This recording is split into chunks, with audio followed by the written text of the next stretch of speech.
August 1st might seem like a ways away from the first Tuesday in November, but, we're inching toward that faster and faster. Part of that, of course, is a city commission race in Battle Creek, and Jennifer Bowman at the Battle Creek Enquirer has been following that. Hopefully you've been following her reports, and we'll get a little update now in the studio. Good morning. Good morning. Thanks for coming today. Thank you. Boy, this is really interesting how this is shaping up. The last couple have been, fairly quiet and routine. Sure. Now we have some incumbents who've said sayonara, or will be. Yep. And a new field of candidates that's pretty sizable here. Yeah, it's a pretty large one compared to previous elections. You've got a total of 21 people running for 9 seats. And you definitely will see a change in the city commission makeup because 3 incumbents have decided not to seek re-election. So a third of the city commission at least potentially could turn over and you could see new candidates.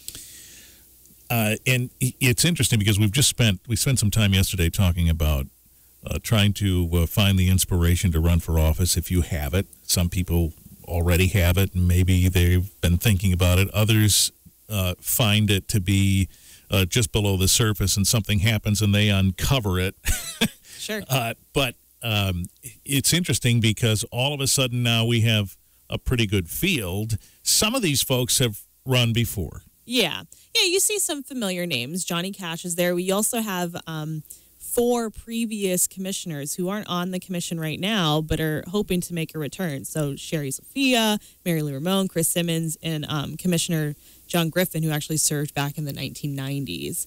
So a little bit of experience mix, but there's also newcomers like Shane Farland's looking to challenge the mayor, Dave Walters. Mm-hmm. And almost every ward has a competitive race. So yeah, we certainly haven't seen that in a while.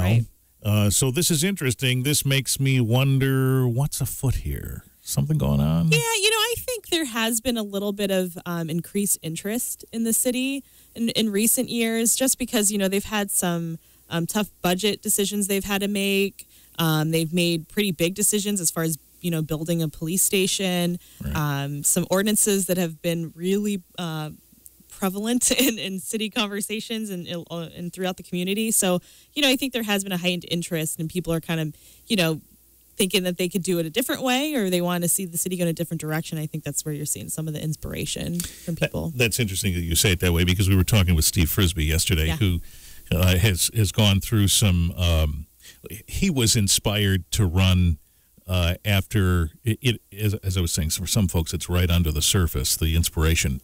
His wife made a comment about get out there and do something about it right. if you're complaining, and so he did. And so sometimes it's just little things sure. like that inspire people. But one of the points he made yesterday, which was interesting, sometimes it's just a single thing mm-hmm. that inspires you to do this. I don't know how much talking you've done with any of these candidates, but do you get the impression that it is some kind of outcome of some issue that motivated them to take the plunge? I think urban agriculture is definitely one you'll see mm-hmm. that a lot of candidates have already been outspoken about, whether it's on social media or if they've actually showed up during public comment. And you see a lot of these candidates showing up to the meetings a lot more regularly, which is good. I think right. they're trying to get, involved and more informed. But yeah, I do think you see these decisions are made on whether it's panhandling or urban agriculture. I mean, there's been a couple of controversial moves the city has made that have really, I think, gotten people more interested in not just that issue, but looking at whatever else the city, has going on. So there's been a couple little rubs here that have kind of been interesting. One, I guess the most publicized one has been this candidate who may or may not actually live in the city limits, which sounds like a simple issue, but in his case, it's not. Yeah, it's amazing what kind of stories are already coming out. We're a week after the filing deadline. Yeah. Peter Van Gotham is a Ward 1 candidate who has been outspoken at previous meetings, especially about urban agriculture, panhandling. I think he was up there too. So a familiar face to the sitting commissioners right now. Yeah. And he is in a very interesting position in, who knows if it's the city or the township, but he's right there on the border, and he's filed to run for Ward 1, and the city during its research to look into, because he had requested to be annexed by Bedford Township, found that he was actually never in Battle Creek anyway. So it's kind of a mess a little bit. Sounds like it, yeah. And they're waiting to hear from the state to see whether he is indeed a city resident, and then that would also impact, of course, whether he's an eligible candidate. And, somebody listening's going, huh? Yeah. Either, your house is in the city or it's not. In his case, the property may have been on a borderline. Right, yeah. So, I mean, and this could confuse people further, yeah. But he, the property that he was on was annexed back in 1960.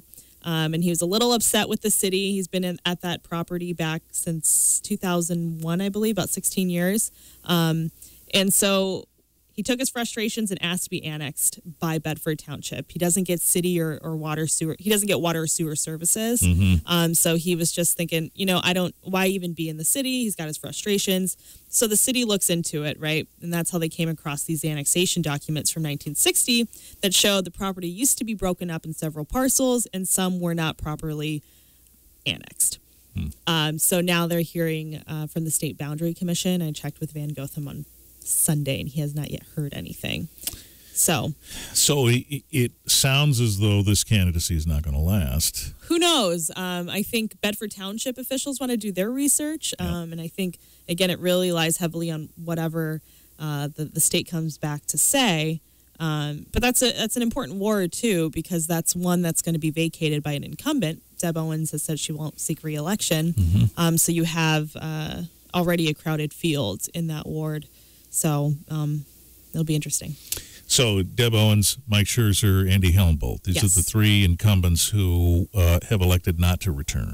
Yep, yeah. And Andy Helmbolt has been an at-large commissioner for a few years. Mike Scherzer served a couple terms. Deb Owens has been on and off. And so a lot of them are personal reasons. Commissioner Scherzer's going to be moving out of the area soon. Andy Helmbolt has kids who are getting older and lives are happening. Mm-hmm. And Deb Owens is looking to take care of her mom. So, a lot of personal issues, and opening up 3 seats will be interesting. Yeah, and then there's been some signature issues as well. Yes. And actually, it kind of has shown that the policy that the city has typically used is actually not, in fact, compliant with state law.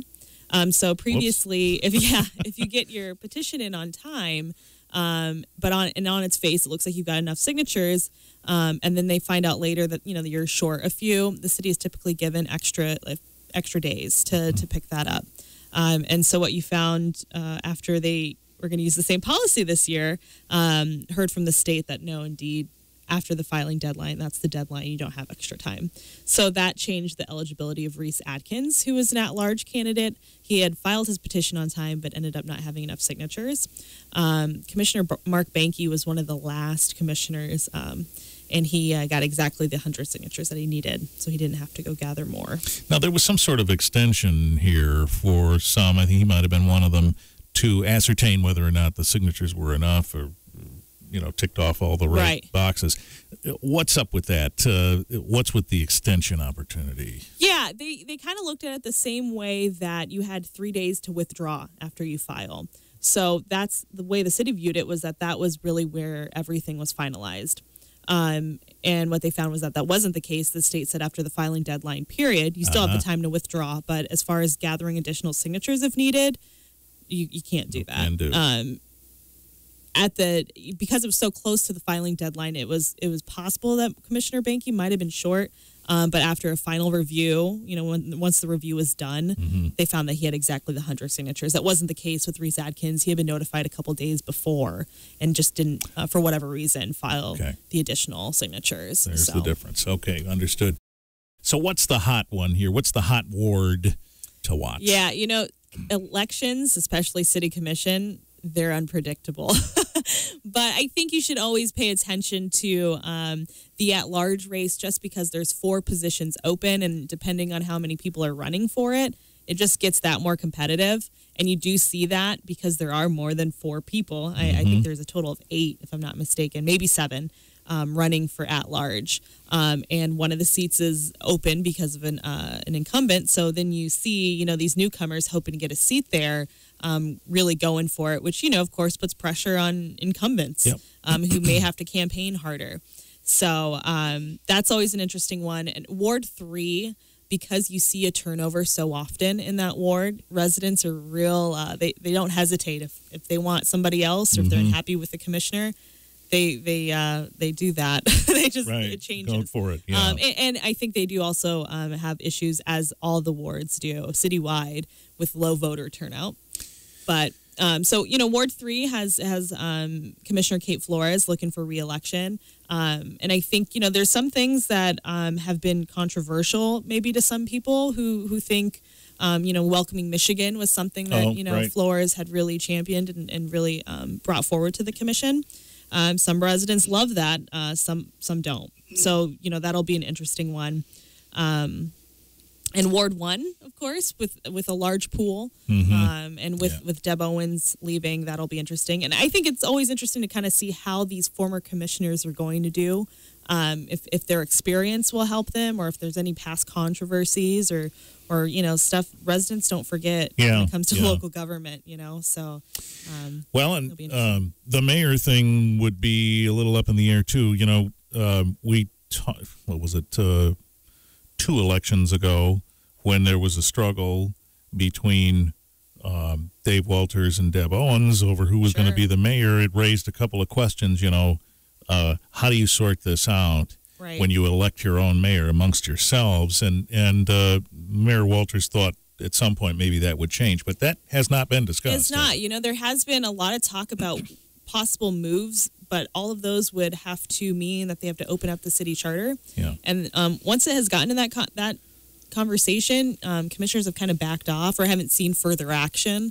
And that always can change depending on those 9 people sitting up there. And with such a large change coming, at least 3 new people, it may be interesting to see that, see how enthusiastic maybe these newcomers are and how serious the entire commission is as far as getting those kinds of things done. Mayor Dave Walters has a competitive race on his own. He ran unopposed last year, and he's a pretty popular commissioner. He's been mayor for a few years now, but he's got a newcomer, Shane Farland, who he's a like Dave Walters is a veteran.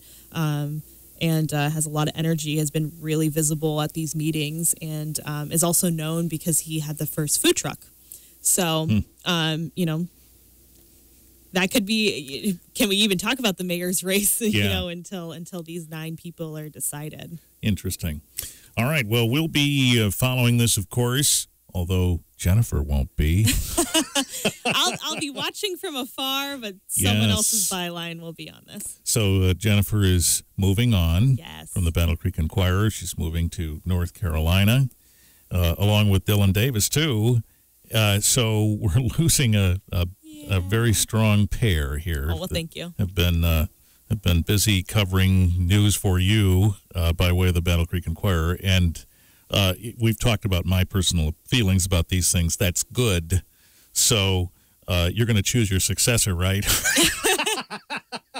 I don't know if I've got that in my back pocket, but I have faith that someone will come in and they'll be serious about Battle Creek and love it. So good. Well, best of luck to you. Thank you. It has been very kind of you to visit with us as much as you have, and we appreciate that. And it's always been fun. So we'll miss seeing you, and best of luck to both of you. Thank you. All right, Jennifer Bowman, Battle Creek Enquirer for another day, and thank you very much.